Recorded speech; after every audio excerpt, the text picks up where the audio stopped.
Did sound really good. That's pretty good, Zach. June 26th, noon, call this meeting to order. Commissioner Holbrook, please open us in prayer. Dear Heavenly Father, God, we thank you for your many blessings, your protections on our county and the citizens who call it home. We have gratitude for your love and mercy despite our shortcomings and failures. We repent and we just seek your way. Be with our first responders, God, in our road crews, and our maintenance, and our jail workers, and our park departments as they work through this difficult heat and conditions. Ask for your protection on our nation and the military forces who serve.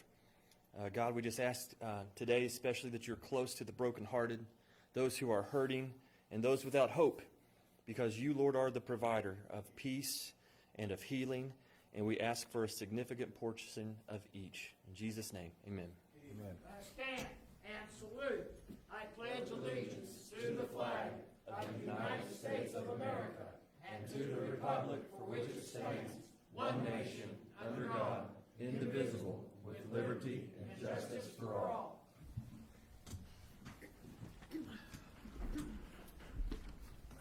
Thank you, Mike. Clerk, will you please call roll? Judge Cheney. Here. Commissioner Salisbury. Here. Commissioner Holbrook. Here. Commissioner Stapleton. Here. All right, approval of minutes for June 3rd and 10th. Get a motion in a second. So moved. Second. Any discussion? Clerk, please call roll. Commissioner Stapleton. Yes. Commissioner Holbrook. Yes. Commissioner Salisbury. Yes. Judge Cheney. Yes. Next, we'll move to the finance section. Approval of submitted bills and transfers. Can I get a motion in a second? So moved. Second. Any discussion? Clerk, will you please call roll? Commissioner Stapleton. Yes. Commissioner Holbrook. Yes. Commissioner Salisbury. Yes. Judge Cheney. Yes. Next, we'll move to second reading budget amendment. Same as the 10th meeting. Can I get a motion in a second? So moved. Second. Any discussion? Clerk, will you please call roll? Commissioner Stapleton. Yes. Commissioner Holbrook. Yes. Commissioner Salisbury. Yes. Judge Cheney. Yes. Next, we'll move to the second reading of the fiscal year 26 budget. The total amount on this one, Yes, it's on 39? that summary page, yes. okay. So I think last, at the very first reading was at what, 44? 43 and some. And it was the line of credit, right? The line of credit. They So need to that- pull that out. And they want me to amend that after we get started in Okay. 26. So our budget will total this year $39,596,599. The reason that we reduced that back from a 43 that we was at the last meeting was we have that FEMA line of credit that we do every year for these disasters, and that's more of a federal expense since it deals through FEMA, and we accounted for it in there because it is money that could be expended. It may not be, but it could be. So they ask us to remove that, and then we'll just amend the budget as we expend out of that account, essentially. So again, total budget $39,596,599. Can I get a motion and a second? So moved. Second. Any discussion? It's good. It's good. Clerk, will you please call the roll? I guess it's good. Commissioner Stapleton. Yes. That's the one we've had. Commissioner Holbrook. Yes. Commissioner Salisbury. Yes. Judge Cheney. Yes. Your word motion. My words. True words. There's an amendment and then the. 2 seconds here. 1, 2. Close. Next on the list, we'll move to the general section, approval of annual bids. Very good turnout this year. We'll go down and we'll do these one at a time by one category. We'll just approve them as we go down. So the annual bid award recommendations for fiscal year 26 animal vetting was Canonsburg Companion Animal Care. Get a motion and a second. So moved. Second. Any discussion? Clerk, will you please call roll? Commissioner Stapleton. Yes. Commissioner Holbrook. Yes. Commissioner Salisbury. Yes. Judge Cheney. Yes. Office supplies, Ashland Office Supply and Service Office Supply. Can I get a motion and a second? So moved. Second. Yep. Any discussion? Clerk, will you please call roll? Commissioner Stapleton. Yes. Commissioner Holbrook. Yes. Commissioner Salisbury. Yes. Judge Cheney. Yes. Next is janitorial, All Pro, Ashland Specialty, and General Sales Alternatives. Can I get a motion and a second? So moved. Second. Any discussion? Clerk, will you please call roll? Commissioner Stapleton, Yes. Commissioner Holbrook, Yes. Commissioner Salisbury. Yes. Judge Cheney. Yes. Next is ditching, young construction. This is a new one this year. This is something that we could use some help on. We got our guys out doing pretty much everything else. So we put this out. This is a good one. We're pretty excited about it. Ditching with young construction. Can I get a motion in a second? So moved. Second. Any discussion? Clerk, will you please call roll? Commissioner Stapleton, Yes. Commissioner Holbrook, Yes. Commissioner Salisbury. Yes. Judge Cheney. Did we not? Did I miss No, one? the vet one was also a new one for Yeah, this year. animal that we- vetting was that we also new started this year, bidding too. out. Next is gravel. We'll be awarding this to pretty much all the way across the board. Buffalo Valley, Mountain Brushy, Mountain Valley, I think it's Heidelberg Materials? Yes. I won't repeat it because I'll get it wrong. Can I get a motion in a second? So moved. Second. Discussion? Clerk, will you please call roll? Commissioner Stapleton, Yes. Commissioner Holbrook. Yes. Commissioner Salisbury. Yes. Judge Cheney. Yes. Asphalt, Blacktop Industries, and Mountain Enterprises. And, go ahead, motion in a second for that. So moved. Sorry. I'll go into it and get discussion. This was something, we did something different this time. We included skip patching in there. So that's what we do with our own paver. We'll go out and patch different sections of road. What I think we found here was, well, a couple things, really. We put together a patch crew. Our guys do an incredible job. They're pretty daggone good at it. It uses a lot of resources to be able to do that. A lot of manpower it takes to get that done. So what we did was we put it on the bid for skip patching to allow these blacktop companies to give us a price on doing it for us. So essentially they would have a truck and trailer set up that would just be for these little patch jobs that we do. We'll give them 5, 10, 15 of these. We'll go knock them out, be done, and then, it'll be done. That's what they do for a living, right? I mean, same with our guys. What we run into was through these FEMA projects, we're really running into areas that ditching is becoming a priority, right? So we've got to start getting dialed in on that. And when we pull 6 or 7 guys off to go do blacktop, that leaves us with a handful of guys. And we've got pipe jobs that are picking up like crazy everywhere.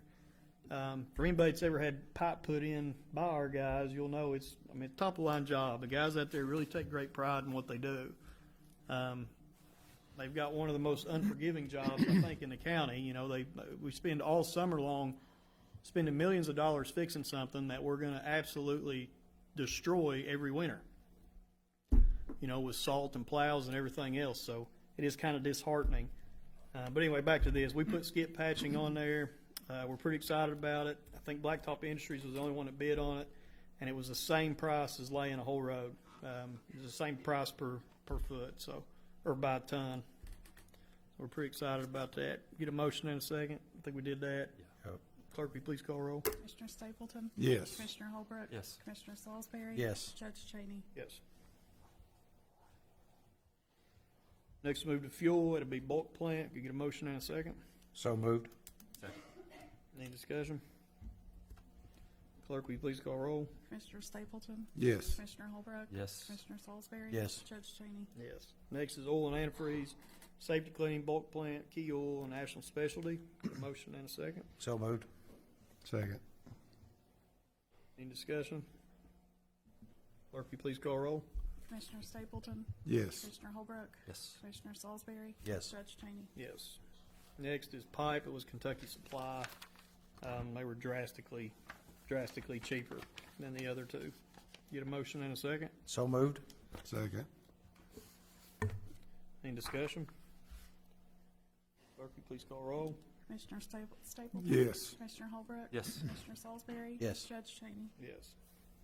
Next is signs, be Safety Co. and A&A Safety. Motion in a second. So moved. Second. Any discussion?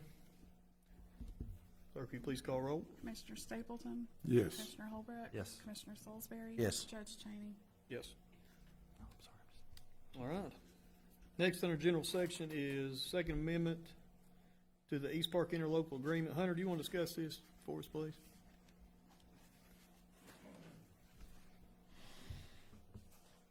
Judge, Yeah, just done sign. Did we vote on them? Yeah. Probably not. I mean, I probably forgot something along the way, I'm sure.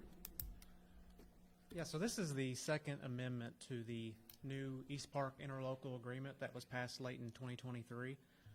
So that new interlocal agreement deals with how the tax money comes to East Park and how it's divvied out. So before, where Greenup County was the host county, they were at 28%, and the other 4 counties were at 18%. The 5 judges came together and agreed that it should be equal for all 5 counties, so now all 5 counties are at 20%. East Park gets the first $50,000, and then everything above that gets divvied out 5 ways. So this specific agreement only has one change to the original agreement, and that includes tangible property taxes as part of the taxes that are collected for East Park. Up to 50, or after 50,000, they After give the 50,000. portion back, right? 20%. Correct. Yeah. And we'll be voting on that today, and then Carter County will be voting on that next week, and then all 5 counties will have voted on this new agreement.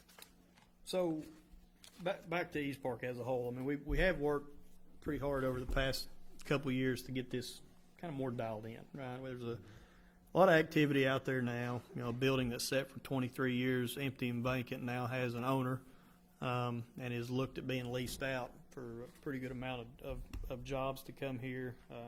Green APU is getting ready to start rolling. We just blacktop that section, looking at connecting Addington and East Park through that back gravel roadway and expanding them. There's a lot of work taking place there. But I will say this, there is still some work to be done on this agreement. There is still some work to be done with all 5 counties, and I think we've got all the right judges in the right places to make it between Boyd, Carter, Elliott, Greenup, and Lawrence, kind of get it where it needs to be. East Park's a great thing. I've said it for a long time, and Hunter was in the meetings when I said it, and I don't think it made a lot of sense to people, but that land out there isn't about how much money you can get per acre. Government's going to make their money in the long run. Government gets taxes, occupation, net profit, property. Give the land away to the right people that's willing to invest in our communities and put our people to work in all 5 counties. So we don't need the upfront money. We want the long-term game, right? So, and I think all the judges agree with that. There's still some work to be done on this agreement. There's 2 counties on here that have occupation tax. And there's a few counties that do not have occupation tax on their books, right? So collection there is one of those back and forth kind of arguments, but they're friendly arguments, but they are conversations. I don't have any problem with this. I recommend this. I think this is good. But I also think that there's a little bit more work we need to dive in and take care of here, which we can do. And you talked about counties working together and bringing jobs out there and kind of getting out of the way. Last week we had the ribbon cutting for MightyCon on almost 8 acres that was owned, land that was owned by 5Co that was just sitting vacant. Boyd and Greenup County, and thanks to Ben Collier from Local 248, bringing everybody together to bring a brand new pipe fabrication shop right there at East Park. From where? From Ironton, Ohio. Which is really, really hard to do. And he's already talking about putting a 100-foot addition onto his building and expanding his business already. Yep. They started at the very end of their property, and they're going to work their way forward. So that's why we made sure they had enough acreage. That way they could expand as many times as they needed to. Nice. That's a really good deal. That's a good addition to our community, to be honest with you. So, yeah, no, East Park's a good thing. Goal is to grow it, get it full, and move on to the next one, right? So that's what we'll do. But it would be my recommendation to move forward with this today. We sign. So can I get a motion in a second? So moved. Second. Any discussion? Clerk, will you please call roll? Commissioner Stapleton, Yes. Commissioner Holbrook, Yes. Commissioner Salisbury. Yes. Judge Cheney. Yes. Do you need this copy or you got one? I have one. All right. Next on the agenda is Boyd County Jail Meal Service Agreement. This will be Mr. Jailer Hensley. That's just an agreement with King's Daughters to supply meals when we have deputies down there watching the inmate. So they have to separate it off of Medicaid to make sure it doesn't go on the bill, and it's a $7 a meal for every meal that they provide for a deputy that will come back and be billed to us, to jail. All right. Get a motion in a second. So moved. Second. Any discussion? Clerk, will you please call roll? Commissioner Stapleton, Yes. Commissioner Holbrook. Yes. Commissioner Salisbury. Yes. Judge Cheney. Yes. Next on the agenda is the admin code update. I about skipped 15 right there. And I'm even checking them off as I'm going along. Mr. Pruitt, please So, go with us. Every year, we look at the admin code into fiscal year. It's a fluid document that we check every year, make sure if there's any changes that need made. We had a meeting with a lot of the department heads back in May. Want to thank everybody for participating and take that seriously. Sent that out to the fiscal court a few weeks ago. A lot of it was just some clerical updates. We've got a lot of departments that work 410s now, so we want to make sure the vacation time matches that. So we converted a lot of those day language to hours, especially working with Paycor. Maternity leave is spelled out a little bit more. It's clearer. The time is the same. Nothing changed on that. Just some added things in there. We will get this out to all the departments today after your all's approval. All the changes have been highlighted and dated in yellow, and this will also be on the website in the employee section. Normally we send this out and give all the employees about a month to look at it, make sure they see it, read it, and then they'll sign a paper signing off. So I'm just asking today for those updates to be approved so we can get that out to the people. Get a motion and a second. So moved. Any discussion? I want to thank everybody for their hard work on this too. It's pretty neat to see this document from 6 years ago, how it's kind of grown, and we got rid of a bunch of stuff in here too. What we try and do with this admin code is get politics out of it. And it just needs to be just a standard code, just like any business has. And there was a lot of politics in it originally. And we've been able to really filter through all that. So I really appreciate everybody that's worked on this. Justin, you've led the charge. Appreciate you very much. You've done great work on this. So that's any further discussion on that? Clerk, you please call roll. Commissioner Stapleton? Yes. Commissioner Holbrook? Yes. Commissioner Salisbury? Yes. Judge Cheney? Yes. Next is the safety policy. So the safety department is fairly new comparative to the other departments we have in the county, and we've had ocean inspections come by this year, and they did a great job, and all of our departments really took it serious, and we had a pretty good report, and everybody's real happy with that. I had reached out to all the city and county managers in the state about safety policies, just wanted to kind of get an idea of what people had and whatnot, and there wasn't, not a lot of counties have one.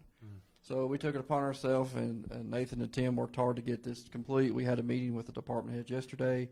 We were just wanting to adopt a safety policy, just like our road policy and our admin code. And inside the changes with the admin code, under the safety section for more detailed view, that is, it says see safety policy. So we want to adopt it today to go coincide with the admin code. So we'll be looking for that approval today as well.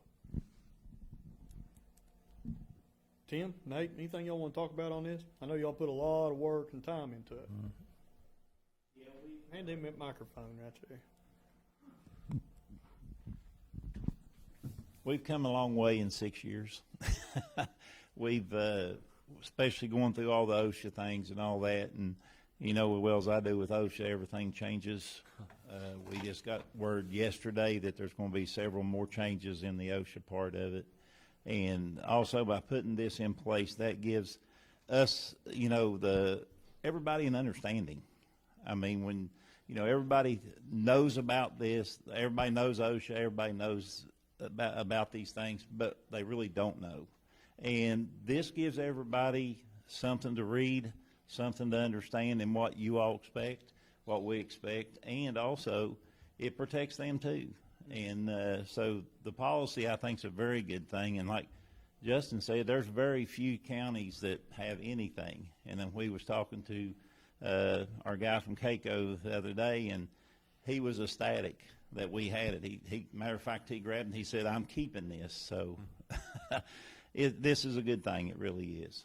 Appreciate the opportunity to do it. We volunteered for the OSHA Yes. to come in, right? Yes. I mean, this was something that we weren't selected for this. We know we could have been, but we wanted to go ahead and get ahead of the game and have them come in. We got all those extension cords taken care of. Yes, we did. And the type of fines that come with these, if we wouldn't have volunteered for this, if they would have come in, just take, for instance, a switch plate on the wall that was broke, that was a $7,000 fine. Yeah. And with the new changes, which we just found out this morning, that same fine is going up to 16.5 for any discrepancy that there is. That's the start. And so this is the kind of things that we need to be up on, and how serious it is and what it could cost us. So it's a very important thing to be able to have an understanding of it, and everybody does. And we're going to involve a whole lot more people in the safety program, and by more people being involved, hopefully there'll be, you know, a lot more interest in it, you know, following through on everything. Yeah. I guess the question I have is, has it affected our insurance premiums? And they should be going down because we're taking the initiative to be able to keep everybody safe. And Well, we have worked very close with KCO, and they're, like I said, they're very happy with what we've done. I don't have the numbers, haven't seen the numbers but it has, what they're telling us is it has helped us very much. So they're pretty quick to not give me the numbers. I would imagine, that's what I'm saying. I mean, maybe we need to check up on that, because I know that across the state, and even everybody looks at their safety programs, and if we have one in place, that should affect our premiums. I mean, you know, Yes. when we put handrails up and we go to all this expense to be able to keep people safe in our community with ADA handrails at the ball field, so forth and so on, then our insurance premiums should be going down, you know, especially the money that we're expending on this program. So that's something that we need to look at to make sure that that's happening. So, Absolutely. okay, great job. Absolutely, yep. I know y'all worked hard on this, and it's turned out great. So, thank you. Yep. Get a motion and a second. So moved. Second. Any discussion? Clerk, you please call roll. Commissioner Stapleton? Yes. Commissioner Holbrook? Yes. Commissioner Salisbury? Yes. Judge Cheney? Yes. Next on the agenda is the second reading of a special purpose vehicle, and this will be riding on the roadways. So I think there was some confusion last time. It's on me. I think I read it wrong. It's not limited to county roads. It's state roads as well. What we're doing is we're going to adopt state law. I think I misread a couple things on how I kind of understood it. So I got with Curtis and we got dialed in on that. So state roads will be open to this. There is a few interpretations, and correct me if I'm wrong on this, but two roads that we're not 100% for sure on is 23 and 60, right? And there's reasons for this. First of all, I want to go back. I want to be very clear on this. For the first ordinance we had 2 weeks ago or 3 weeks ago, I had a speed limit of 35 miles or less. So that did limit the highways, Right. clearly, Right, for absolutely. most highways. So, and again, this statute goes into effect tomorrow. Wow, yep. This is totally new to the state of Kentucky. Now, the statute also says you cannot drive this on a controlled access system highway. So what does that mean? We know we cannot drive it on the interstate, and we know we cannot drive them on a parkway. So that leaves us US 23 and US 60. Well, there's nothing out there specifically as of right now where we can drive this. So I reached out to the Department of Highways, and I asked for, can we drive these on the highway? Because again, under controlled access. And there are certain portions that, yes, we may be able to. And I asked for a list of where that might be, or a drawing of where that line might be. And I have not received that yet. And to be quite frank with you, I may never receive that. Right. Because it may not even exist. Yeah, probably not. So it's safe to say that most portions of 23 and most portions of 60 will not be available to these vehicles. Because under the statute, what is a controlled access? You have limited access entryways. That's basically what that means. So that's why it is restricted on most of 60 and most of 23. Does that make sense? Yeah. So kind of like you would consider those to be off ramps and on ramps, right? No. It includes some driveways. Just because there's a driveway on the roadway doesn't mean it's going to be open to this. Again, it's limited. So again, if you're thinking of it, Route 60, for example, where Malibu Jacks, I do think that is going to be restricted there because there are very few access points. Now, can you cross the road? It doesn't say you can or you can't do that. I mean, I guess it's open to what law enforcement, how they're going to handle that. But I don't particularly see a problem with crossing a highway, but the statute doesn't say one way or the other on that end. So, again, I don't know exactly where that road may be, where it ends. So there'll probably be further interpretation of that down the pipe. And that's correct, because even the statute says that the Department of Highways is to promulgate rules. I don't like it. It's actually on the statute. So we don't know what those are just yet. Again, because this is new. I guess the question I have is, and you know, we're talking about four-wheelers, not four-wheelers, but the ATVs or whatever, and we've had rail buggies on the roads forever. And those same rail buggies go into Rush Off Road and four-wheel around, and then they drive right back out on the road and go down 60 and go wherever they want to go. That's kind of my thing with it too, is you can ride a motorcycle with no helmet in the state of Kentucky, right? Yeah. And that's a two-wheeled machine. Got to have a seatbelt on. Right, but on these, you got to have seatbelt, all that. So, I mean, from a safety standpoint, I definitely see how they're safer than a motorcycle with no helmet. You got four wheels on the ground, you got a roll cage, you got seatbelts, you got lights, you got turn signals, you got a horn. I mean, you got all that. I don't see any reason, me personally, I mean, I know everybody's different. Yeah, Jamie, to your point, we've talked about this before. I think we will see an uptick at the start, right? And we'll have people trying to figure it out. You'll find people on the interstate. I mean, you know what I mean? That's going to happen until we get kind of dialed in on where we're at. But we're still learning. This is learning for us too, all of us. This thing goes into effect tomorrow. We don't have a clear definition from a state on what limited access We have a highway clear is. definition, we just don't know where the line is. Right. Where it starts and ends. Correct. So, I mean, I think this is going to be, as Pruitt likes to say, this will be a fluid document. You know, this is going to be something that maybe 2 months from now we look at and change again. But what we've tried to do here is take state law, which is what they passed, and directly bring that down to the county level without any additions to or subtractions. What state law says, we're rolling it right into what the county has. So, and I think we've been able to do that. We're just going to have to figure out how to dictate it as far as what's what. But as written, it is how the KRS is as of right now. But again, it's just where that line is. And I know I've spoken with Mr. Johnston and the sheriff on this as well, and I think their interpretation is the same as mine. We've reached out to all of our resources, and I have a whole pamphlet of research on this. So, again, I think it's we just don't know where the line is. And again, we may never know exactly where that is. Right. Unless the state hands that to me and says, well, yes, at McDonald's you can ride all the way down to whatever mile marker. I can't tell you if I'm ever going to get that. Yeah, probably not. Probably not. That'll probably be our interpretation of what the definition is. So what is the speed limit for these vehicles? I removed that Whatever speed the- limit. Yeah, it's just the road Whatever itself. Whatever the speed limit on the road is what they, Yeah. They've got a minimum though, right, that they can Yes, travel. Like for a golf cart, you can't ride because it's 25 miles, or they can't reach 25 miles. So yes, there is a speed limit on that. And you can't ride Got to turn them up. slow-moving vehicles. no, I got one start that'll 'em up. run, I got one that'll run more than 25. Yeah, that's all you got to do. Just turn it up. It was clocked at 48. That's moving on. That's pretty good. Well, Randy, if it meets the other qualifications, you may be able to. I'm not putting the insurance on it. But again, I hope that clarifies the issues from last meeting. No, and again, that's on me. I think I was wrong. I didn't know the But again, interpretation. we had a speed limit in there. You got to keep that in mind. We had the speed limit. We had it. So we did restrict even more than what it is now. Right. Yeah. So I have a feeling this will definitely be a discussion. So you want to do discussion first, or you want to do motion in a second? What do y'all want to do here? Let's discuss it some more. All right, let's talk about it.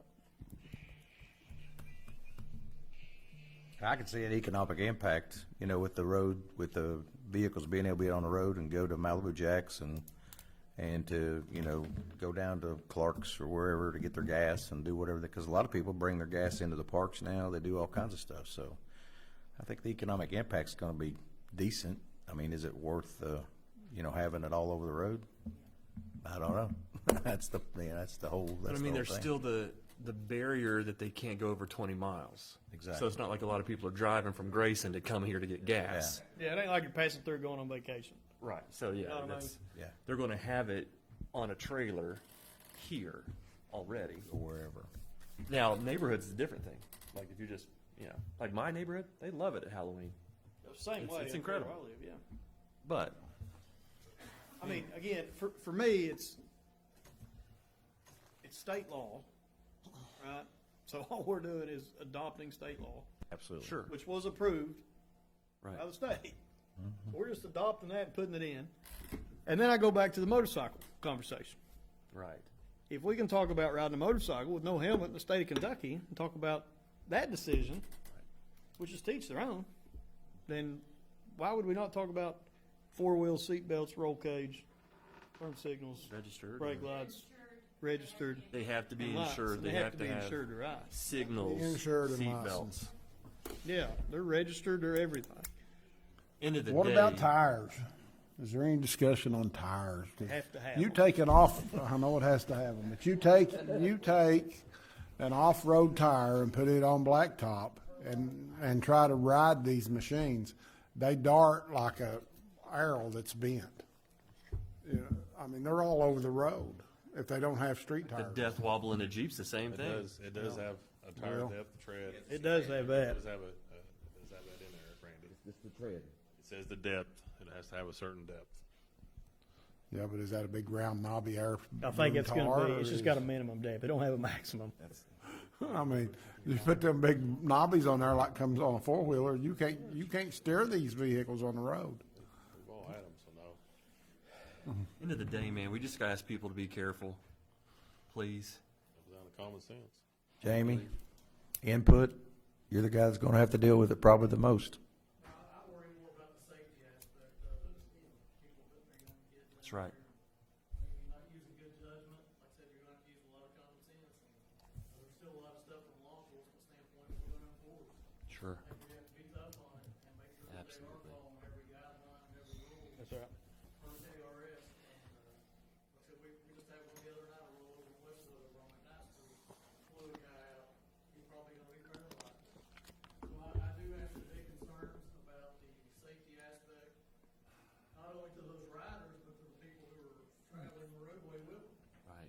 Traffic's picking up, and to have those vehicles out on the roadway, it does cause a great concern, and we will have an uptick in calls, with it, so yeah, I do have some safety concerns about it. And also, this is only unincorporated parts of Boyd County where the cities are gonna have to make their own. That's correct. Right. That's correct. It's just unincorporated Boyd County.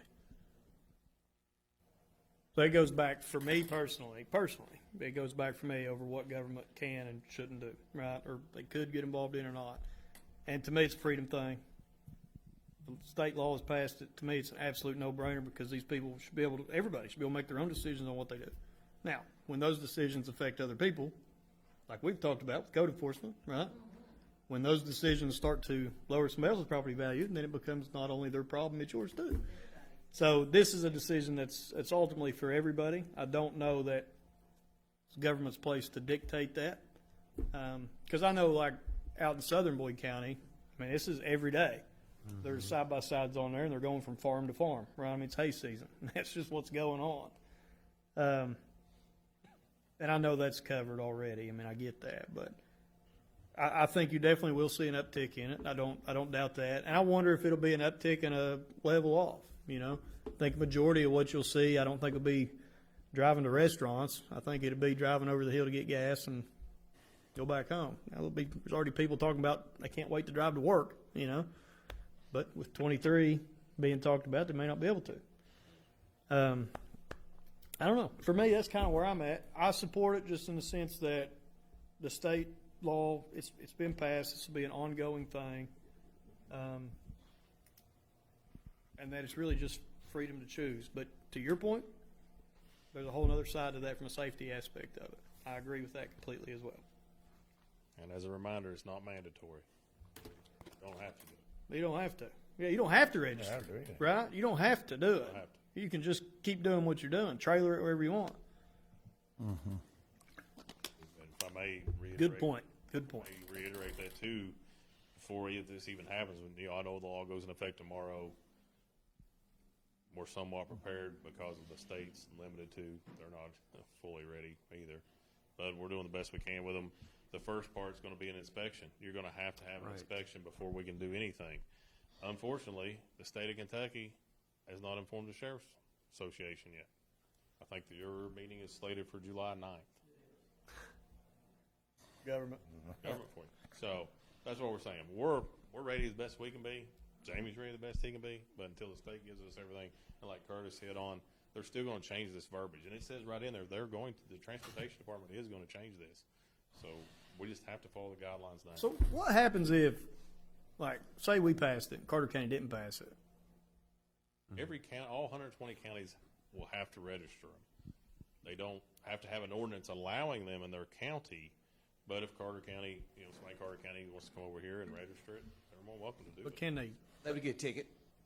That's what I'm asking.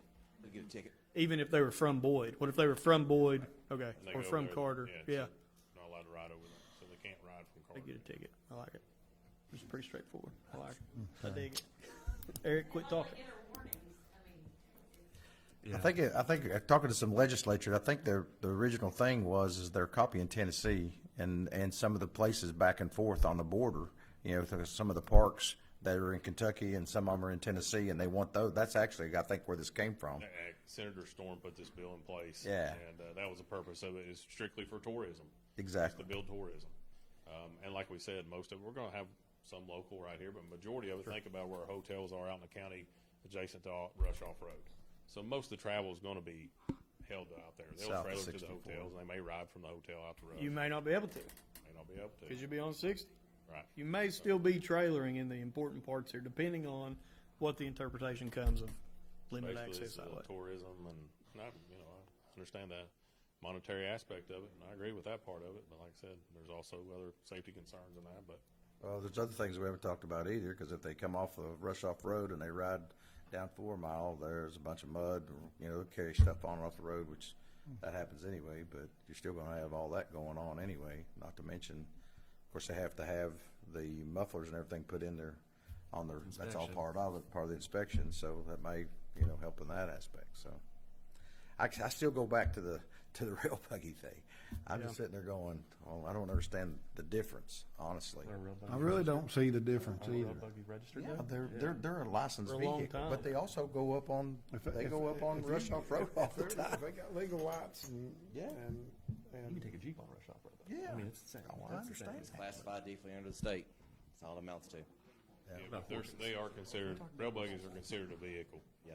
Because you're taking a VIN off of a Volkswagen or off a Chevy Cobalt, whatever motors we're putting on rail buggies, Yeah. they're VIN'd. Yeah. So they're truly a car title. Okay, I got you. Yeah. So that's why they're allowed to go anywhere they want. 'Cause That they're makes truly sense. a car title. Yep. Wonder why they don't put those on those 4-wheelers. On 4-wheelers? Oh, well, they put a VIN number on those. they got VIN numbers. That's what I'm saying. If they got VIN numbers, then why don't they do Yes, that? they do. I mean, they all have VINs in You it. open up a can of worms. It's spiraling out of control drastically. Okay. State approved. That's why I look State at approved it. it, we'll just go that way. All right, get a motion and a second for So the moved. approval. Okay. Is there a second? I'll second. Any further discussion? Clerk, will you please call roll?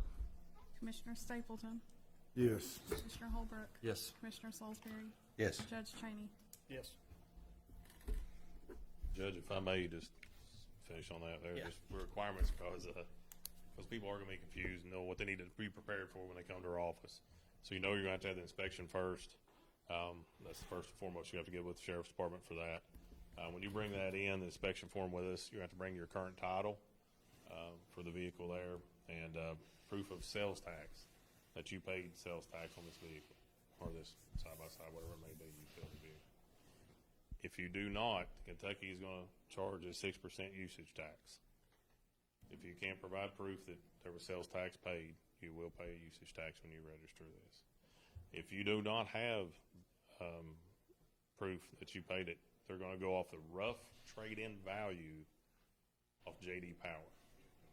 So if you have a Polaris, 900, look it up on J.D. Power, it's going to be the rough trade-in value is what you're going to be taxed on that. And obviously you have to have proof of Kentucky insurance. And then if there's a lien on the vehicle, it's a whole other story. So if there's a lien, you're going to have a lien release, apply for a new title.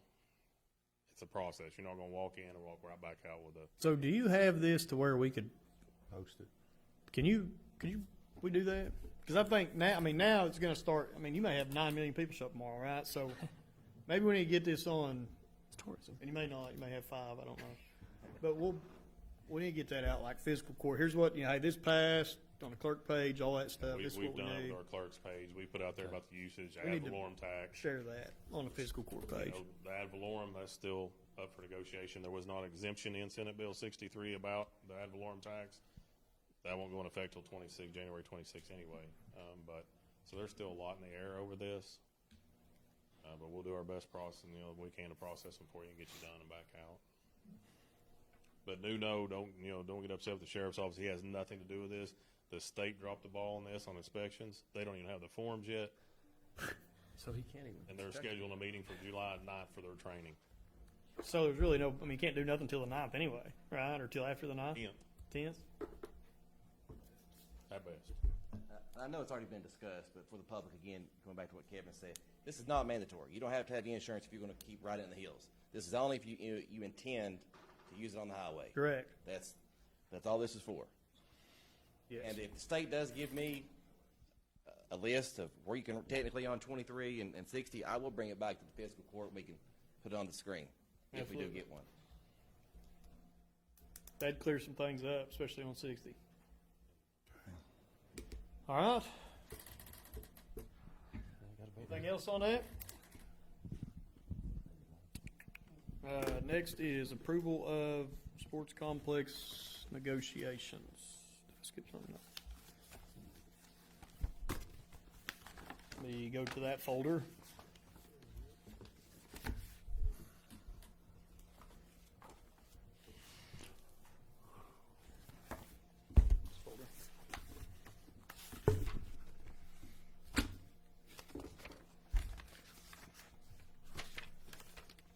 So we received 2 bids.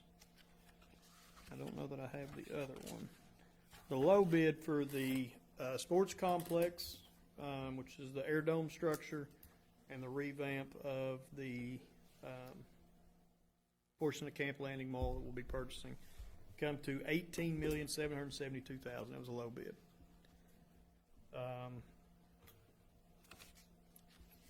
I believe Debcon had the bid, and Justin, you'll remember, but Debcon was at 25, right?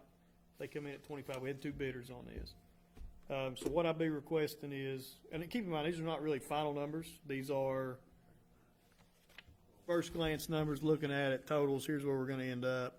I don't really see this at all coming close to that number in any way, shape, or form. I figure more around the 14 mark. I don't know what I'm believing, 13 or 14. So what we'd be asking for is to allow the judge executive to enter into negotiations with ARCO to discuss a contract and come to a conclusion on moving forward with this project. So get a motion and a second for that. So moved. Second. Any discussion? Just a little bit closer. We're getting there. Yep. Getting there. We'll get her done. All right, next we will move to, Vote on that. yes, next we will vote on that. Can I get a motion and a second? We did. Already did that. Can you call the roll, please?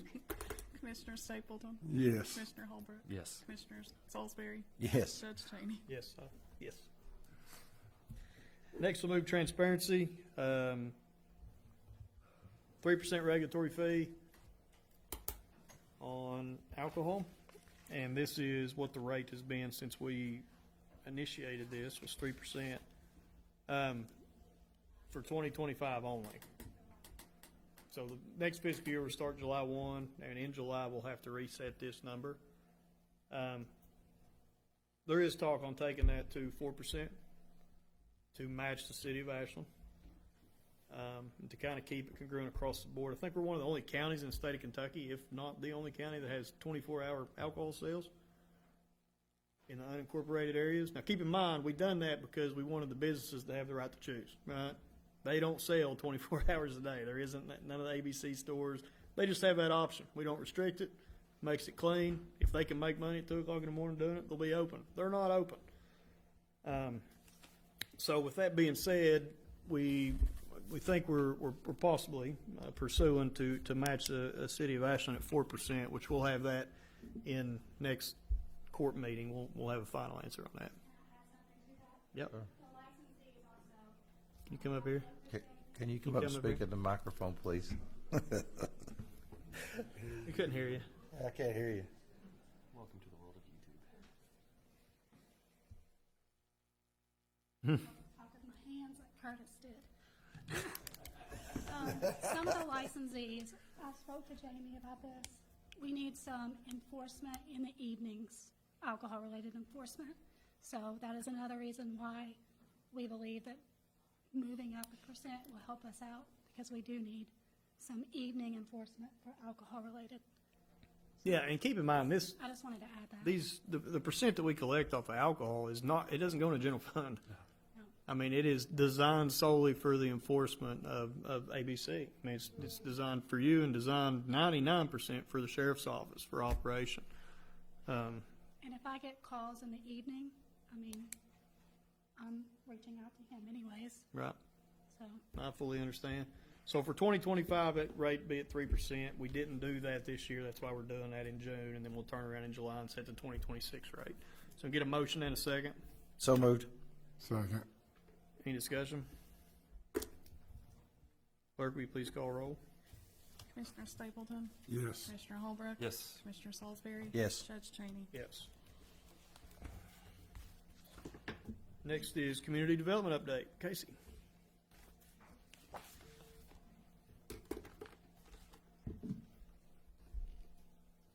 Hey, good morning. We have lots to talk about today. So we just finished up Touch a Truck and Longest Day of Play this month. So huge thank you to everybody that made that possible. We had a little over 600 people at Touch a Truck. Ashland and Fairview both brought a busload of kiddos. So that was a lot of fun. We had over 30 businesses participate either by sponsoring or setting up a table and like bringing a vehicle or something like that. So we had a lot of community involvement. So it was a lot of fun, and thank you to our sponsors and volunteers.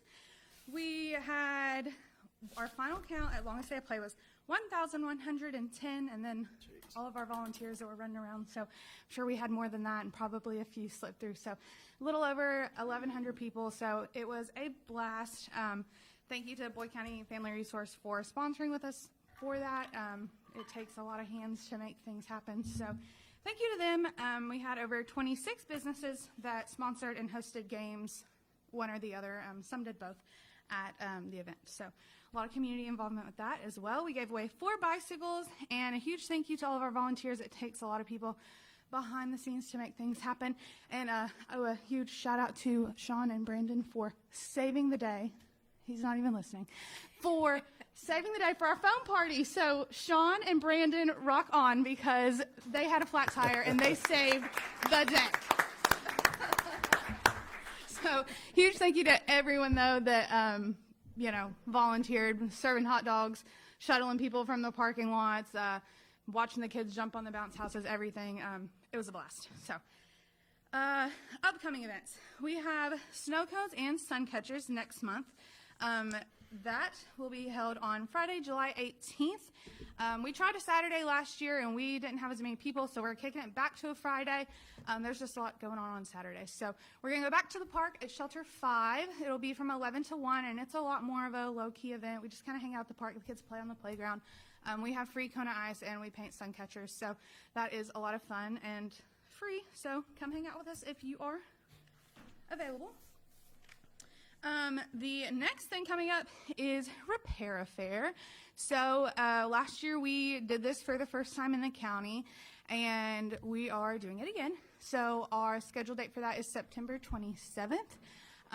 We will need lots of volunteers. We will need lots of sponsors, all of the things. So our goal is to raise about $12,000. So if any businesses are interested in sponsoring, we will put your logo everywhere and sing your praises. So please let us know if you're interested. Volunteers, we will take groups, organizations, sometimes even just families want to come out and participate. So we appreciate all the help that we can get for that. my contact, if you are on Facebook Live, it should be on your screen. It has my phone number and my email there. And if you're here in person, you want to chat about it, we can talk after. So that will be a lot of fun. The goal of Repair Fair is to help our community members that are elderly or disabled, and then our volunteers go out and help them with simple home repairs, painting, fixing deck boards, mulch, lawn care, that kind of stuff. But we're doing all outdoor projects this year. So if anybody knows of anyone that would need the help, I have applications. They technically are live on, well, we put July 1st, but they're already on the website. So if you want to check out the website, the link is on the flyer as well.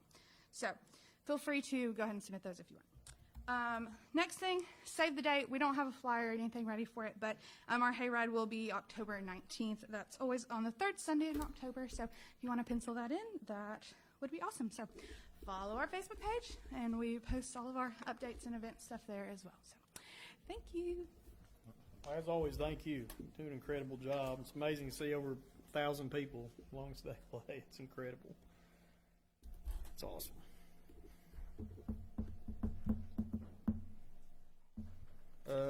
One last, go ahead. I ought to call Nathan's for a sponsorship, from what I understand from Justin, slinging hot dogs. How many did you cook? 520 this year, and then we sold out of all of our nachos too. So I'm not touching a hot dog till October. July 4th, man. Let's go bring him back.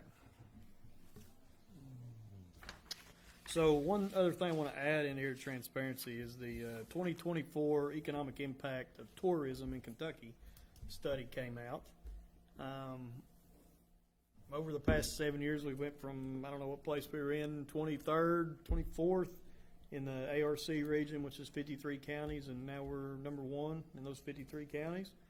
We have been for the past 3 years. This past year, in 2023, our economic impact numbers through tourism were $154 million spent in Boyd County. In 2024, those numbers are up to $157 million. So we've had another increase. Now, we've also got Healing Appalachia and Rock the Country this year. Healing Appalachia will be in addition to it.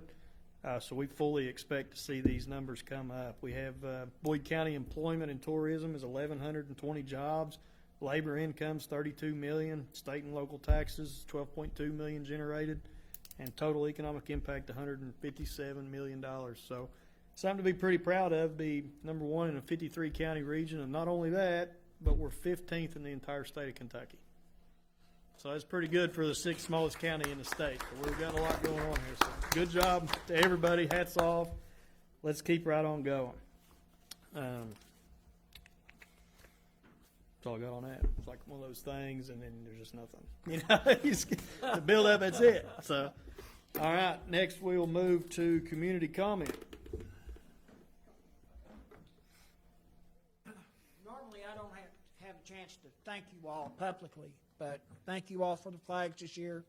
Special thanks for the Gordon and his bunch from Marathon, your buddy, and they came out and they worked.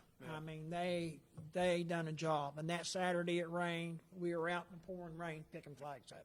So I'd say the rain probably hurt some of them flags. So anyway, we'll do it again next year. So other than that, thank you all. No, thank you for all you do. Yeah, Truly. thank you, Mike. Appreciate you a bunch. You're a good man. It ain't about me. It's about them. You know, that's the way I see it. It's about those guys paid my favorite words are ultimate sacrifice, and so that's true. the way I see it. So, Well, you're a thank you good all. man. You Yep. truly are. Absolutely.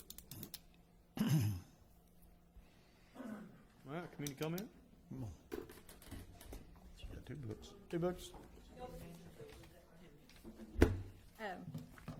Thank you all. I'm glad to be here today. And today I wanted to frame my comments through the Boyd County as a growing community working together for a better tomorrow. I love that. Whoever made that up, thank you. And thank you for meeting with the people from the Boyd County Animal Shelter. I know everybody's been so concerned about that, but that seems to have gotten a lot better.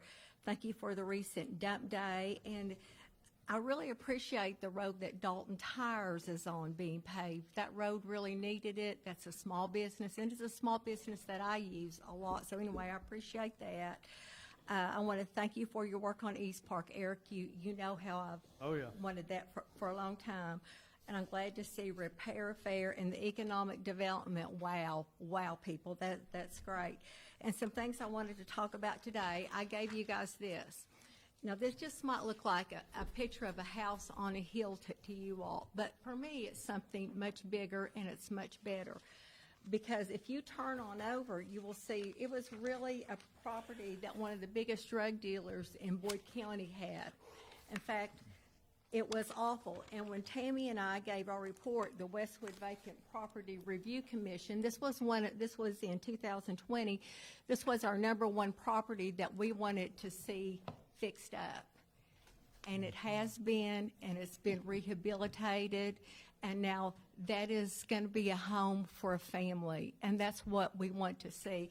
But that wasn't the only home in here. There's been other properties in here too. I'd like to maybe do an update at some time if that's okay with you all, because there's been several properties that have been fixed up. And I know that Bobby's had a lot to do with that, and I know you have, and other people. So we really appreciate that. Now, there's still a lot of work to be done, and you all know that. I mean, but anyway, I just wanted you all to see this because change matters. It matters to our families. I've seen it. Of course, another thing that I want to talk about is in terms of in future planning, I encourage the fiscal court to consider either doing a 20-year comprehensive plan or a 5-year strategic plan. You know me, I've done a ton of research on this. And what I know is places with strong economic development and growth, there's a common thread that unites them, and that's strong planning. And Dave, I'm going to call you out a little bit right now, okay? Because you said I follow everybody on Facebook, I comment and all that sort of thing. In fact, on May the 21st, you put, we have taken Judge Cheney's vision for Boyd County and developed a plan which we are currently executing. And I feel like there has been a lot of planning here because we wouldn't see the results that we've had. Okay? I just don't think it's always written down for consumption by the public. It's definitely not. I don't think that. So I thank you for the planning that you've done, but I would like to see some done publicly. And that's really all I have to say like that. Like, I would like to know, what are our goals for the next 5 years?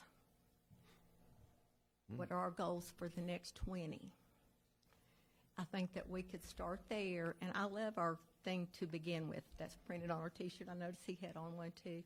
So I think that we have some very good things in place, but maybe we need to put them down on paper. I agree with that. But anyway, that's all I wanted to say. Today was like a big thank you fest, and I get that because we have a lot of good things going on in our community. So anyway, I appreciate you all. The next time you're in Westwood, please notice that there's a new house being built by the Westwood Lions Club Park. There was a house there. It went all the way down, and now there's a new one being, and the one on Old Buckley. So thank you all so much. Thank you. Thank you, Suzanne. Thank you very much.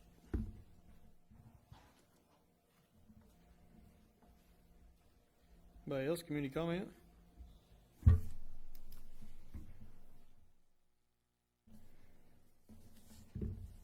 Go to new business. I think something we need to discuss, I think it's being brought up a lot, is talk about the animal shelter. Give a little quick update on that, where we're at.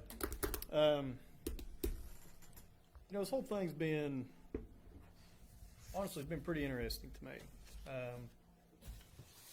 Original intent back was when we decided to merge with ARF, we were duplicating services in a county, right? So we had two services that were essentially doing the same thing. ARF was a nonprofit. We decided to try a merger with them and be able to work together on moving animals. We took over, we took control. We had their internet bill, their dumpster bill, paid for their van and all their fuel and rescuing these animals and getting them in and out. And at the time, we were a no-kill shelter, which is a great thing, which technically, by law, even though we're back to, or by not by law, by PETA standards, definition of PETA, standards is, even if you're a kill shelter, if you put down less than 10% of the animals that you have in your shelter, you're still considered a no-kill shelter. We've never been a kill shelter, even though that we're now classified as one. But that word puts a sense of urgency out there, which means our adoption rate is up over 95%. It's up to 95% adoption rate now. When we was a no-kill shelter, it was at 65%. Now, when I read the things that I read on Facebook, and I get all these comments, and I go in and put my cell phone number on the comments for you to call me and ask me questions, I expect and would love for you to call and hear me out. That doesn't happen. I get calls about everything on here is true, and there ain't no other way about it. This is the bottom line, period. Whatever is on Facebook is true. And I'll tell you, backing up, we got volunteers.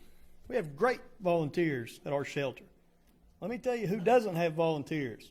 A lot of other animal shelters in the state of Kentucky. I'd be hard-pressed, the things over the past few months that has been said on Facebook about this court, about me, about animal control, about code enforcement, about the way that we operate our shelter, it's quite frankly wrong. And I'm just being 100% truthful. We have a video where it all started, the video of somebody walking into the shelter. Thermostat was on 42 degrees, or it was 42 degrees in there. In a brand new shelter, by the way, $882,000 brand new shelter. Go find one of them in the Tenco region. We see the thermostat and how dirty the kennels are, knowing good and well that the cleaning crew is set to arrive in less than 30 minutes, like they are every day. But we go in 30 minutes prior to and film what it is, and it is nasty. There's two reasons for that. One, it's a shelter. It's not a rescue. Rescues need to step up, and they need to do their job, including ours. If we have a rescue here in Boyd County, there should never be an animal that ever gets to that 90-day limit in Boyd County Animal Shelter. They should be rescued and they should be moved. That's what they're here to do. They're here to move animals, and we want to help that. That's why our adoption rate's up to 95%. When I see that video, the world doesn't know that the cleaning crew's set to be there in 30 minutes. The world doesn't know that we just built an $882,000 animal shelter and that we're investing heavily in it. The world doesn't know that we didn't have volunteers for a long time, but we wanted to bring them in. Now, if everything that was said when that came out was true, why the hell would I bring volunteers back again?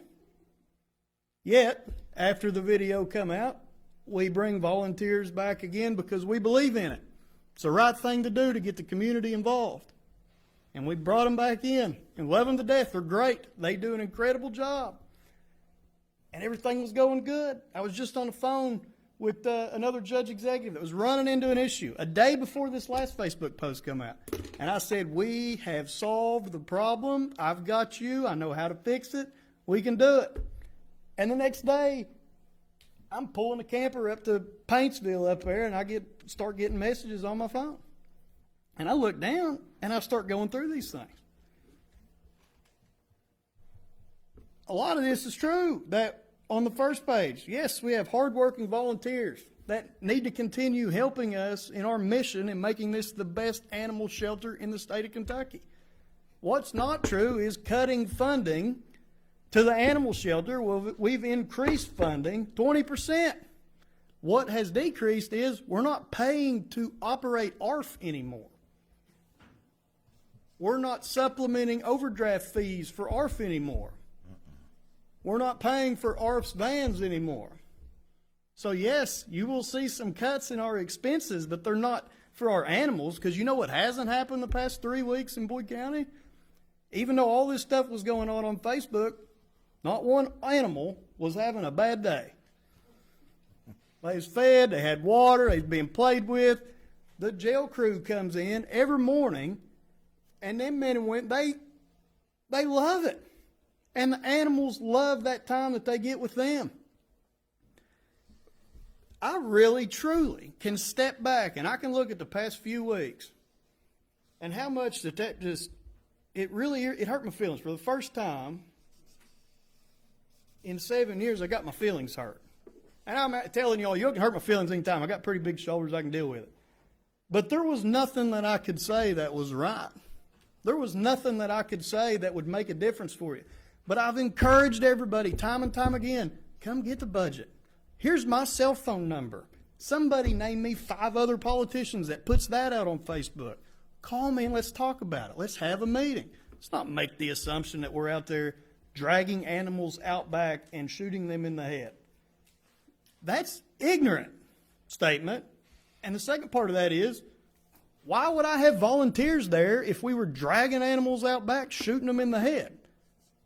None of that even remotely makes sense to the process that we go through when we run a professional animal shelter. Now, as far as the vet bills, we don't even pay the vet anymore. I had $210,000 in vet bills. Pay the vet bills all the time. Pay them monthly. Very important. Spay and neuter, not spray. I figured out it's not the word. We spay and neuter. We take care of them. When they get adopted, they're taken care of. They're dialed in. Parvo. That's another issue that we run into a lot.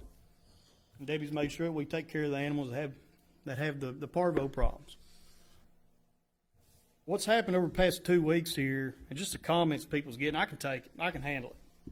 When you start trying to bring people's grandkids into it for employees that work here, that ain't right. It ain't right at all. And I've told anybody, you got a video of any of our employees taking a dog out back and shooting them at the shelter, you let me know, and I'll address that right now. We'll talk about animal control for a second. I've had 0 complaints in 7 years. 0 complaints have come across my desk in 7 years that I've been here. Animal control's been working right here. I've had 0 complaints come across my desk. And we talk about something that happened last November, that was investigated by the sheriff's office, deemed appropriate, that these animals were charging him, attacked him. I'm not calling anybody a liar here at all. I'm just saying, let's get both sides of the story, because you always have 3 sides, right? You got yours, mine, and the truth. So somewhere in the middle is the truth.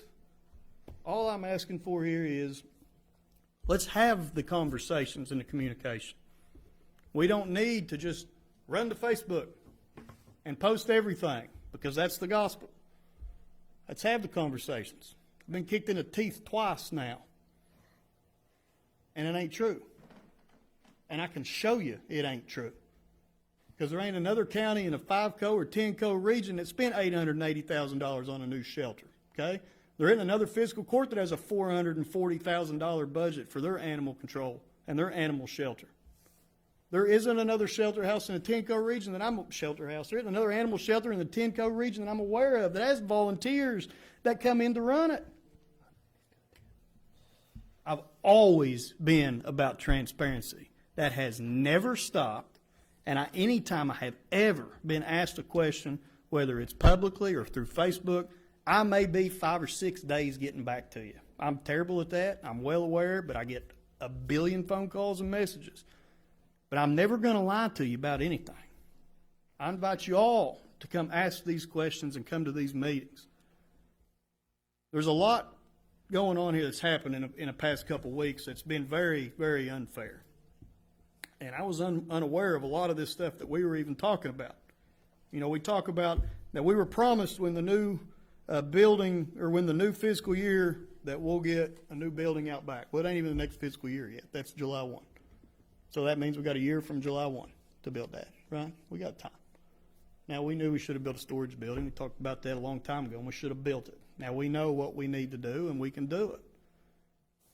But I'm asking for your help to help push this shelter as the best in the state, because I'd put it up against any of them. I truly would. What you see and what you read is not really what's taking place and going on. And if it was, I can assure you I wouldn't have volunteers there. That's the first thing I'd get rid of, would be volunteers. Because they're not employed by us, they just volunteer their time.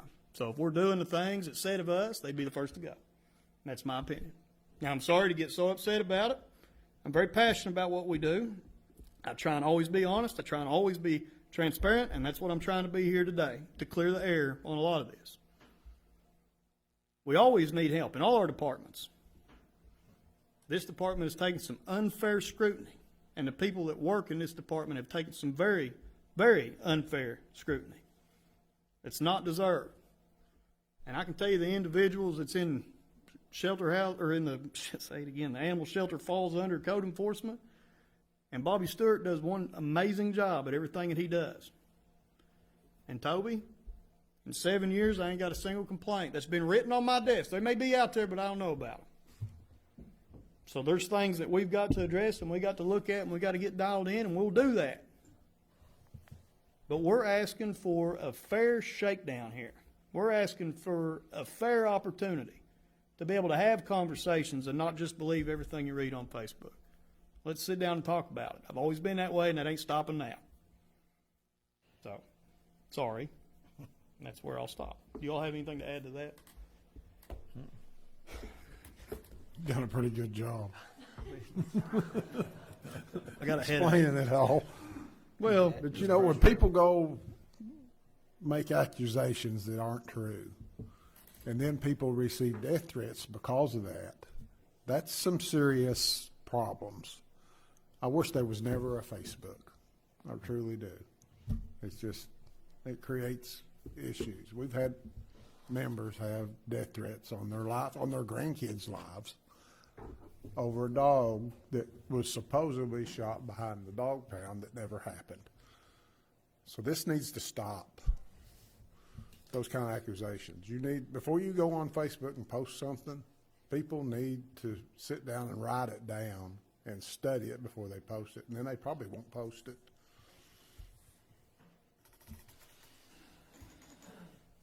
That's all I got to say. I went to a local club in Ashland here a while back.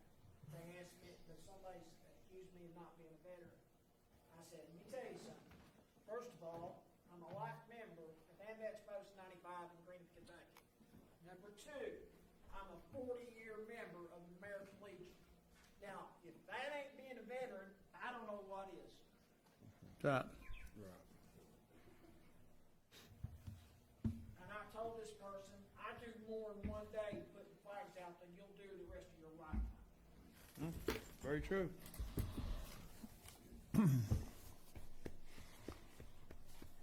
Have anything to add? Anybody else to that? Again, I'm sorry to get worked up over it. I'm not saying, I will say this, I'm not saying that, I take it seriously about putting flags. I understand that the things that were made, the comments that were made on Facebook were probably the individuals, it's probably the information that they had, right? It's probably what they thought to be true. I can verify that it's not. That's why we got open records requests. File them. I strongly encourage all the time, file them. It's a lot of work, but it's worth it. Because we're not dealing with, they sit and invent the next best product and we just make $1 billion up here and make Boyd County awesome. This is tax dollars. So every dollar has to be accounted for. And every dollar needs to be under scrutiny. And every dollar needs to be looked at. So I encourage you, come get a copy of our budget. Come see where your tax dollars are going. Come to these meetings. And I encourage everybody to come talk during community comment. And I figured I would have a room full with the animal shelter and the thousands of people that we've had comment online. Nobody here. But the next one will be on July 8th. And if you want to come and you want to talk about it, I would love nothing more than that. Could you use that building on McCullough, disassemble it, and maybe use it to build the building out behind the shelter? No, so it will belong, or does belong, to Canonsburg Water. So they're reallocating that. They're rolling Canonsburg Water up on the hill beside the morgue on Paul Coffey, and that's where that will be, up there. So, and we do use the old animal shelter as cat haven, you know. And we've had that conversation. Tell me, we could buy a Walmart, and it'd be full in a week. You know, I mean, we could load it down full of cages. I mean, this isn't a Boyd County problem. This is a nationwide problem. Absolutely. Absolutely. Come on. I think you did a wonderful job just now of explaining, and I thought you did before, and I've encouraged you to write an op-ed about it. But if not, maybe put out a public statement on your website. I think everything that you said needs to be out there. Yeah. I really do, out there, because it was really good. So anyway, I just appreciate that. So anyway, if you would just do that. I know, you're right. Because Yeah, I need to. because people say to me all the time, here's what I hear. Of course, I hear everything. well, what went on at the fiscal court meeting? I'm like, it's literally online. Yeah. Watch it. Well, we done that 7 years ago. I mean, that's why Watch we it. moved it to noon so people could come on their lunch break. Right. We put it on Facebook so people could watch it. Not only that, they could go back and watch it. Right, We so- respond to comments when we shouldn't because we should, right? Because I it's mean, the I've been right here all thing to along. do. Have I, I mean, not been, it's- I have been here all since your beginning. I You've tell you, answered, yeah, you've every answered day. every question that I've ever Right, had. wrong, or indifferent, I've answered it. Right, even when we don't agree, and that's true. But I just wish that people would come when they have an issue. You guys are very nice. You've never turned me down, and I've asked all kinds of stuff. I bring in papers. I do all that kind of stuff. So we really need the public involved, but we really need the public to take responsibility with their animals. And that is But, they one wouldn't have a thing need for that animal has to shelter. be hit home. We need people to take responsibility. What I see is between you and Debbie, literally doing everything that you can do. Yeah. The one missing part here that we've got to put on people is the public. Get your animals fixed, people. Get them fixed. Well, anyway, I've said my 2 cents. No, so you're right. I so mean, thank you like all. 4 You're cents 100% right. Thank you. Okay, well, got that out of my system. You breathing? Yeah, I just got headaches. So I'll make sure. Anybody else, new business, anything? I have a small thing, not just for me, but you can tell sometimes we get requests or Facebook messages or phone calls or text messages or whatever, and most of the time it's difficult. But this one I wanted to share that came through just today, I believe. We had someone from the community, Lori Chafin, and they called with a compliment, and a compliment about their experience at Armco Park just recently. And the phrases were, she's never felt more safe in a public park, and the cleanliness was incredible. And she even took the time to say there was a specific employee of the park who made sure that their time was welcome. And it's very rare that we get to brag on park employees all the time, and we should. But so, Mr. Brandon Osborne, thank you. So someone from the community noticed how great you made them feel at our park. So from all of us in this room to all those who are not in this room, thank you, Brandon, for what you do and for making that park more attractive. So we like to brag on people when they do great things. So that's it. Somebody Yes. takes the time to point it out. Took the time to brag. Yeah. They took the time to say You don't thank get you. them often. You don't. And it's fine. Nobody, I mean, we're not looking for that, right? I mean, but Sure. it's rewarding to receive messages like that. Because there's a certain sense of passion. We all ran for office because we're passionate about what we do. Sometimes you get burnt out on it. You know what I mean? Because it's just never winning. Everybody up there that's elected, you can't win, right? It just is what it is. That's our job. That's why we keep pushing forward. So to hear that from employees that we have that's carrying the same passion, it means a lot. It really does. And it's good to hear all that stuff, truly. On the economic development side of it, we had a little meeting with the company that's moving into Paul Coffee. And just to let you know that the tourism, economic development through tourism is working. In the meeting, there was one thing that stood out to me, even though they were talking 10 miles over top of my head. But one of the gentlemen made a comment of the reason why he located into Boyd County, Kentucky and moved here. He said, I got a business here, and I can take off from Paul Coffee, and I can go take a customer that come into this area and drive across the hill and have dinner. I can entertain him with the dinner, drinks, and I can take him to the casino, and I know all the good work that you're all doing. And this guy's going to employ from 25 to 30 employees, and all of their employees are probably going to be excess of $80,000 because they're all going to be operators. And these guys we were talking to were molecular engineers or something. I mean, just like I said, they were 10 miles over my head from the very beginning. Yeah, well, it's okay, you know. But the fact of the matter is, he said something to me a long time ago about economic development, and I've been kind of a big steward of economic development for most of my life. But he said, you know, talking about I think we went after the big fish all the time. That, you know, everybody threw all their baskets into Brady, which, you know, we all know how that turned out. Well, you know, we keep looking for the big plants. And he said, I'd rather have 30 crappie or bluegill than that one big marlin.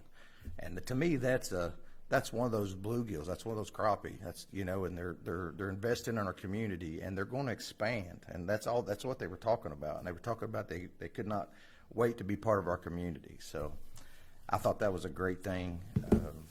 One more time, the vision, the plan, Yeah, exactly. So, he said that, from the beginning, economic development through tourism. I think it's working. It's obvious in some of the businesses that are located here now. So, thumbs up. And one more thing before we dismiss, if you don't mind. Sometimes you don't want to talk about it, but sometimes you have to. This morning, actually, just at 1 o'clock, there was a funeral held for one of our community members, a young 18-year-old young lady, Kylie Crooks. And she's a Boyd County, but she's also a friend to a lot of us who have children. She's a friend to our children. She just graduated high school 3 weeks ago. And due to some medical circumstances, suddenly, last Friday morning, not here. So we can put this in a lot of perspectives. There's a lot of things we don't agree on. There's a lot of things we don't know what's going on in our community. But one thing we do know, there's a lot of people that call our community home. And a lot of those people today are definitely hurting. And I know that can be said for many of us who lose a family member, but today's especially. You can plan to lose someone that you know is struggling or deteriorating, but no one plans to lose a teenager. No. And so, again, I'm a big fan of that theory. There's a reason why our windshield's bigger than our rear view. There's a lot of great things coming. But as we struggle on some things, let's also make sure we appreciate the things that are around us real close.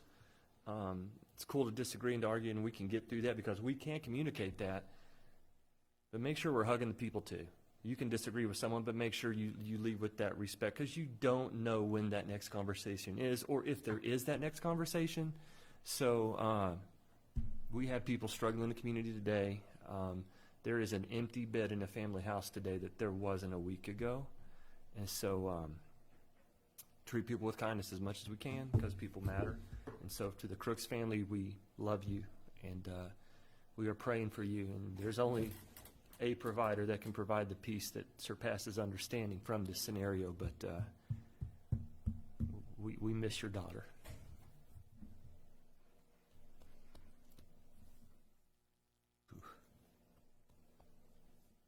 Jeremy, you care to close us out in prayer today? Do that. God, you're bigger than government. You're bigger than an agenda. You're bigger than an itinerary. You're bigger than problems. And you care about each and every one of those things, God. We ask right now, God, we know right now there are people in a room who are missing their friend, their daughter, their family member, their volleyball teammate, their classmate. She was going to be somebody's college roommate in a couple months. But you knew it was going to happen, God, and you are the only one who's going to be able to fill the void, the gap, the missing, the hurt. But God, for every road bump, I think you got a plan, and I think you knew a detour was coming, and I think you're the only one who knows the way. So, Lord, for every hurt, provide hope and healing, we ask. God, I know it's crazy, but I thank you for the struggles that we get to face in leadership, because the obstacle often becomes the way. We hit that for a reason. So thank you. Thank you for this team that we have in this room, God, not just up here, but everyone who decided to show up today, and everyone who's watching on internet or whatever. God, thank you for those that say, we know we got problems, but we can be a part of the solution. For every person that's hurting right now, God, we can give a hug. Let us be those people. This is why our community is so much better than all the other places I know. You have people in this community that care about each other way more than they care about politics. God, we care about the people. Let that be the anthem, God. We love our people. We might pick on each other like a brother or sister, but when it comes to outside forces, Lord, no, we're going to protect our people. Let us be that loving community. We can be that, God. You have called us to be that. Let us be that. We thank you, God. Truth is, Kylie's hanging out with you today. Thank you for that. One day, we may get there too. Thank you for providing the hope and the place that is heaven, and that we may get there too. So thank you for sending your Son to make that way possible. In His name we pray, and in His name we close. Amen. Amen.